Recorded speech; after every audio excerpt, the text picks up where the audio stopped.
pag nagmamature tayo, parang nauobliga tayong kalimutan yung pagiging bata eh. Mas lumalaki daw tayo, mas lumalaki yung mga problema, mas lumalaki yung responsibilidad. At pag nangyari yun, ang dami ng mga bagay na lumalagpas lang sa atin. Nung mga bata pa tayo, wala tayong pinapalagpas eh. Kaya parang haba ng araw, di ba? Parang lahat ng bagay big deal sa atin. Naalala mo pa ba nung una kang nakakita ng rainbow?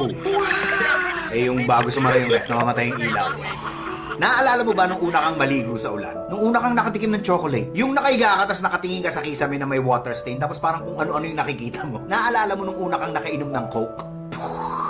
Sa maniwala kahit sa hindi, ang dami pa rin mga ganun sa paligid natin. Mga bagay na hindi pa natin alam. Pero dahil mayayabang na yung mga mature na mga sarili natin, hindi na natin ini-enjoy yung kababawan. May mga nagsasabing matanda na tayo kaya hindi na tayo naglalaro. Pero ang totoo, hindi na tayo naglalaro, kaya tayo tumatanda. Sana wag niyong hayaang mawala yung inner child ninyo. Huwag tayong maging isip bata. Dapat pusong bata. Para kahit gaano kaliit, kahit gaano kababaw, kahit gaano ka walang kwenta sa iba, ang importante, makahanap tayo ng dahilan para maging masaya. Bitch, I'm stylish. Got to be t-shirt, Billy.